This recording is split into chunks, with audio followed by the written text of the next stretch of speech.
Para combatir y mitigar el COVID-19, el gobierno, igual que otros gobiernos de otros países, han tomado medidas económicas importantes. Vamos a analizar con 3 economistas cómo estas medidas en un plazo mediano y futuro puede afectar la economía de República Dominicana y sobre todo al próximo gobierno. Cada uno de los productores o industriales que siguen trabajando para que no falten alimentos ni insumos en los supermercados. El gobierno ha tomado las medidas, igual que el Banco Central, para lograr reducir la tensión financiera.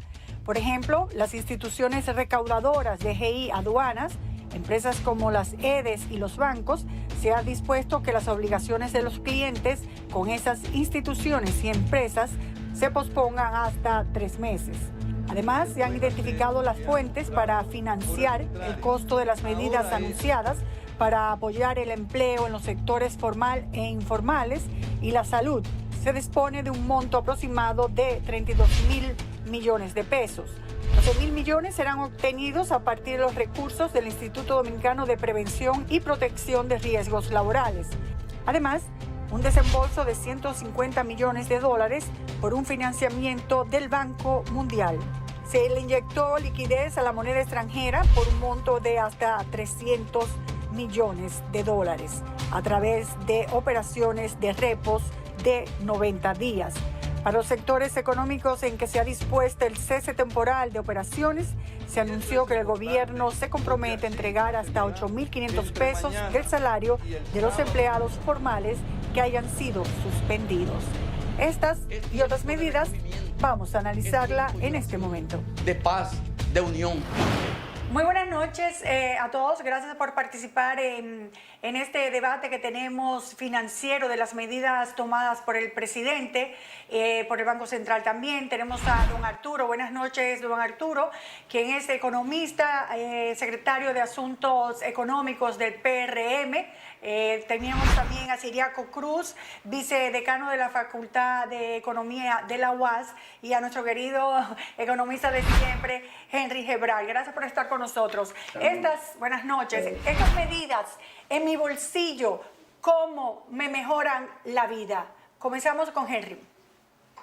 Bueno, todo depende de quién hace la pregunta, porque una cosa que haga la pregunta Nuria, una cosa que haga la pregunta mucha de la gente que lamentablemente pasaron a la enorme cantidad de gente que o han perdido su trabajo o cuyo contrato de trabajo ha sido ya suspendido. Obviamente, si tú estás dentro del grupo de los suspendidos, dependiendo tu rango de salario, tú estás teniendo a partir de ahorita mismo una muy fuerte reducción de tus ingresos. Esto es una de las características. Si por otro lado tú preguntas siendo alguien del sector informal, pues para ti es muy difícil sobrevivir con la cuarentena, que es necesaria de un punto de vista de salud, pero si a diario tú necesitas salir para buscar el ingreso, para buscar la comida, la verdad que es una situación muy, pero muy complicada. Muy bien. Don Arturo, las medidas, por ejemplo, del Banco Central, que son medidas que le prestan a la banca 52.000 millones de pesos, que dicen que tienen reservas para 4 meses o 3 meses y medio para las importaciones, que hay que sacar dinero para poder establecer que la economía se mantenga. ¿Cómo va a perjudicar todo eso a la economía futura del país? Bueno, fue una decisión correcta la del Banco Central porque puso en la calle 72.300 millones de pesos. Están ahora en manos de los bancos comerciales acelerar que ese dinero le llegue a los trabajadores, le llegue a los hogares. Estamos hablando de 1.2% del PIB. Eso nunca se había visto. Es un shock monetario fuerte, pero que era necesario, porque un momento como este, donde se han quedado millones de trabajadores en el mundo en su casa, y aquí en República Dominicana estamos hablando de 116.000 trabajadores que están en su casa, la última contabilidad. Trabajador en su casa, consumidor en su casa, hay que poner el dinero en la mano para que la demanda no caiga, y yo creo que esa medida del Banco Central anda por ese camino, es correcta, es correcto. Ahora, todo depende, la pelota está en la cancha de los bancos comerciales. Tienen que prestar esos 22.000 millones, de esos 72.000 millones, hay 22.000 que tienen que prestarlo a un 8% anual. Y eso es importantísimo que le llegue al pequeño negocio. Explíqueme eso en términos de mi bolsillo. Eso significa que si yo tengo un préstamo, me van a reducir en cuántos meses para no tener que pagar la cuota. ¿Qué significa eso sencillamente hablando? Bueno, sencillamente el Banco Central le dijo a todos los bancos comerciales que sean flexibles, no puede hacer otra cosa, con los que tienen un préstamo un banco comercial. O sea, aquellos que tienen un préstamo y lo están pagando mensual, que liberen por 2 o 3 meses, 4 o 5 meses el pago, por lo menos del principal, aunque pague los intereses, pero el principal. Tiene que liberar eso. Segundo, el Banco Central puso en manos de los bancos comerciales parte de su encaje legal, 22.000 millones de pesos para que lo usen con ese propósito y nuevos préstamos. Okay. Todo va a depender de la ejecución de ese programa por parte de los bancos comerciales. Ciriaco, ya el Banco Mundial ha estimado de que va a haber una recesión económica descomunal y que posiblemente en el 2021 según no se podría recuperar y el país se podría recuperar, los países, si toman medidas adecuadas para controlar el COVID. Si se encuentra una vacuna, que eso sería primordial, y si los elementos económicos se implementan con sanidad, posiblemente se podría recuperar. Pero el país ha invertido dinero que posiblemente no tiene, aun cuando tenía en reservas, según el Banco Central. Hemos tenido 2 elecciones y ahora tenemos que tener miles de millones de pesos para la compra y la mitigación y la contención del bendito COVID. ¿Cómo afectará eso a la economía dominicana? Efectivamente que la crisis que está viviendo el país, producto de esta crisis mundial, que como tú has dicho, se prevé una recesión muy profunda, incluso una recesión nunca vista ni en el 1929 ni en el 2008, y posiblemente la economía mundial termine con un crecimiento por debajo del 1%. Y eso ya tiene un impacto en la República Dominicana, el cual se refleja en aquellos sectores que están orientados hacia el exterior, como el caso del turismo. El turismo prácticamente está colapsado. En los primeros 3 meses es obvio que la economía dominicana, por concepto de ingreso por turismo, ha dejado y dejará de percibir casi alrededor de 500 millones de dólares, solamente en ese sector. Y los niveles de encadenamiento que ese sector tiene con otros sectores, como el sector agropecuario, como el sector de la industria, también va a arrastrar precisamente esa crisis. El sector agropecuario, por ejemplo, que le vende entre un 20 y un 25% de su producción al sector turismo, prácticamente va a dejar de percibir este año más de 900 millones de pesos. ¿Y las remesas? Todo esto, y en el caso de las remesas, que hay que tomar en consideración que prácticamente el 90% de la diáspora dominicana que reside en Estados Unidos y que reside en Europa, y que este año, el año pasado se recibió más de 7.000 millones de dólares. Este año posiblemente también las remesas van a caer, pero también las zonas francas, las exportaciones de zonas francas. El hecho mismo de que la economía norteamericana termine este año posiblemente con un crecimiento por debajo del 1%, algo nunca visto en la economía norteamericana. Esto va a impactar las exportaciones dominicanas hacia ese país, donde prácticamente se colocan más de un 58% de nuestras exportaciones. Es decir, que esta situación va a llevar a la economía dominicana a un crecimiento que posiblemente esté en el rango del 1.5%. ¿Qué significa eso? Eso significa que los niveles de desempleo en la República Dominicana, la tasa de desempleo, que el año pasado fue de alrededor de 5.6, estará por encima del 8%. Bueno, muy sombrío. La situación es bastante difícil, porque este año la economía dominicana y las autoridades tendrán que reformular el presupuesto, Nuria. El presupuesto del año 2020 prácticamente no sirve para nada. ¿Y qué significa eso? Que si esta situación de pandemia se extiende un mes o 2 meses más, es obvio que la República Dominicana tendrá que hacer un nuevo presupuesto.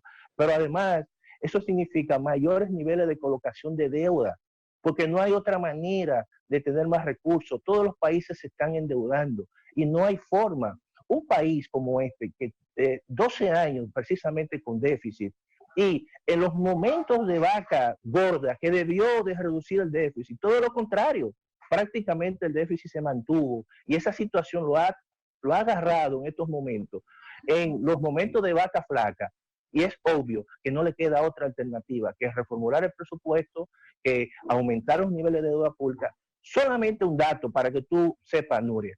Este año el déficit se estimó en 110 mil millones de pesos y posiblemente con todos estos choques negativos y estos recursos que el gobierno está buscando, posiblemente el déficit llegue a los 200 mil millones. Es decir, obviamente se prioriza a la gente y todos estamos de acuerdo y conteste que se prioriza a la gente, pero también hay que pensar en el día de, porque cuando esto pase, es obvio que se va a recibir una economía, como alguien dice, totalmente de guayangada. Bueno, la verdad que no solo la economía dominicana, sino la economía mundial va a estar de esa forma. Henry, ¿qué elementos tendría un nuevo gobierno para poder recuperarse de todo eso? Primero, porque ya estamos muy acostumbrados a los déficits, a los déficits fiscales de gobiernos pasados. ¿Este tendría algún parecido o este sería el peor de todos los déficits? Nuria, probablemente estamos frente a lo que pudiera ser no una recesión económica, sino realmente una depresión económica. Ya vimos cómo las cifras del desempleo, de las solicitudes de subsidio de desempleo en los Estados Unidos, brincaron en apenas 2 semanas de menos de 300,000 a más de 6 millones.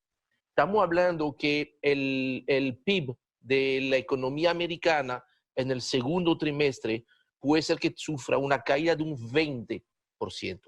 Estamos frente a un cataclismo económico cuya magnitud y cuya duración todavía es parte de la especulación. Ojo con algo, hasta el momento no ha sido tan peor para la República Dominicana gracias al derrumbe de los precios del petróleo. Ahora, ese derrumbe de los precios del petróleo no puede ser permanente a este nivel tan bajo de $20. De hecho, ya Estados Unidos está buscando lograr un acuerdo con los rusos y los países árabes para poderse volver a subir los precios, porque es un elemento muy importante también para la economía de los Estados Unidos. Si vuelve a subir los precios del petróleo, ahí sí estamos frente a la tormenta perfecta. Uy, Dios mío. Don Arturo, la verdad es que según las encuestas el PRM es el partido con mayor posibilidad de ganar, pero va a encontrar una economía, como acaba de decir Siriaco, de enguayangada. Así fue, ¿verdad? Más o menos fue la palabra que utilizaste. Así es. ¿Cómo van ustedes a enfrentar eso si sería si sería el partido ganador? Cualquiera ya no quiere un país así. Sí, el ganador del 16 de mayo, si es que hay elecciones en ese momento, es el PRM y Luis Abinader. Luis Abinader está muy claro de qué es lo que hay que hacer en este país bajo estas condiciones de crisis mundial, que también tenemos una crisis local básicamente creada externamente. Claro, internamente ya venimos arrastrando los famosos déficits. Pero Nuria, las cosas malas traen también cosas buenas. El Banco Mundial y el Fondo Monetario ya comienzan a hablar que hay que suavizar la deuda de todos los países endeudados, aquellos que se endeudaron fuertemente, porque el mundo está endeudado. Realmente este es el momento de que el gobierno de Danilo Medina, que está terminando, no puede permitir que se caiga la economía. Yo soy de los que piensa que se necesita otro choque fiscal. Es insuficiente el choque fiscal de 34,000 millones que puso en vigencia el gobierno, que fueron 3 préstamos básicamente, 12,000 millones de la Reserva Técnica del Instituto Dominicano de Prevención, eso fue uno. Aquí 12,000, la prensa habla de 12,000 millones que serán obtenidos del Instituto Dominicano de Prevención y Protección, 150 millones de dólares de un financiamiento del Banco Mundial, según lo que establecen. Correcto, y los 12,000 millones del Banco Central, una facilidad. Ahí están los 34,000, que son 3 préstamos, obviamente, y eso es aumento del déficit. Traducido en español es aumento del déficit, pero eso no importa en estos momentos, Nuria. Lo que no se le puede esperar, no se puede permitir es que las familias no tengan dinero en los bolsillos para gastar. Y el PRM propugna por eso, que las familias tengan dinero en los bolsillos para gastar. El Luis Abinader lo ha repetido varias veces, y las pequeñas y medianas empresas que tengan acceso al crédito. Nuria, si lo hacen así y se lo permiten, este año no es posible que no tengamos recesión en esta economía, porque los primeros 2 meses, recuerda que creció la economía, y recesión por definición son 2 trimestres consecutivos de decrecimiento. Ahora, todo depende si hay demanda, hay consumo. Si no hay un segundo shock fiscal del gobierno, podría caerse el consumo mucho más. Y entonces ahí sí corremos riesgo. Estas medidas, por ejemplo, de las instituciones recaudadoras, de la DGI, aduanas, empresas como las EDES y los bancos, a base de que han tomado medidas, por ejemplo, de que se posponga hasta por 3 meses los pagos, ayudarán al ciudadano común, en este caso, don Arturo. Sí, definitivamente libera recursos a las empresas y a las familias en este momento, pero recuérdese que liberarlo por 3 meses nada más. Sí. Hay que buscar un cuarto ahorita, después para pagarlo, pero está bien, no puede ser más de ahí porque hay que respetar la ley. Hay preocupación también por el control, por poco control que pueda haber en las compras del Estado en el caso del COVID-19. Se han gastado ya miles de millones de pesos para la compra de insumos, de instrumentos, etcétera, pero siguen las deficiencias, siguen la falta de respiradores, de mascarillas, no hay control para ese gastos. Eso podría también afectar mucho la economía. Henry. Sí, bueno, nuevamente esta crisis ha desnudado la verdadera situación de la economía dominicana. Grandes indicadores macroeconómicos que muchos países nos envidian, pero la realidad es que el país de clase media del cual se habló el 27 de febrero, realmente nos vimos que tanta gente que había salido de las estadísticas de la pobreza, ha vuelto a la pobreza inmediatamente porque es gente que no tiene cómo buscar cada día sus ingresos. Desnudó también el tema de que se había faltado a la Ley de Estrategia Nacional de Desarrollo, que consignaba que para el presupuesto del año 2020 había que dedicar 200.000 millones de pesos al sector salud y apenas queda consignado al 40% de eso. 80.000 millones de pesos. Insuficiente cantidad y insuficiente calidad en el gasto de salud. Yo creo que eso debe ser el nuevo norte de la próxima administración que se va a inaugurar en agosto. Siriaco, cuando haya la cuarentena, porque ahora no tenemos una cuarentena sanitaria, tenemos restricciones de salidas, etcétera, rotación de personal. Claro. Pero cuando haya la cuarentena, ahí es que la economía puede afectarse más. Obviamente que sí, y yo pienso que en la medida en que esta situación no se le busque una solución, en esa medida yo pienso que la presión que va a haber sobre las finanzas públicas va a ser muy fuerte. Estoy muy de acuerdo que hay que priorizar las personas en estos momentos, pero también esto va a terminar 1 o 2 o 3 meses y entonces hay que reordenar toda la economía. El temor que tengo es sencillamente que si esto se prolonga, puede traer como consecuencia con el paso del tiempo un desabastecimiento de productos muy importantes. Hasta ahora los mercados han estado suministrando los productos, ¿pero por qué? Porque ha habido una caída de la demanda precisamente de extranjeros y como el sector agropecuario le vende entre un 20 y un 25% y no lo está vendiendo ahora mismo a los turistas, esos recursos, esos productos están en los mercados. Pero si esto se prolonga, es obvio que va a generar un proceso de incertidumbre y de temor. Y cuando la gente está temerosa, no hay forma. La demanda se dispara, hay exceso de demanda. Y eso es un problema, evidentemente, que si esto se torna más restrictivo, es obvio que la situación se puede empeorar más en la República Dominicana. Bueno, señores, muchas gracias. Gracias por haber hecho esta conferencia. Cuídense mucho en sus casas y vamos a cruzar los dedos y a rezar, a ver cómo nos puede ir al mundo y que espero que sea lo mejor posible. Gracias, cuídense. Muchas gracias, Nuria. Hasta luego a todos. Nosotros vamos a continuar con el programa.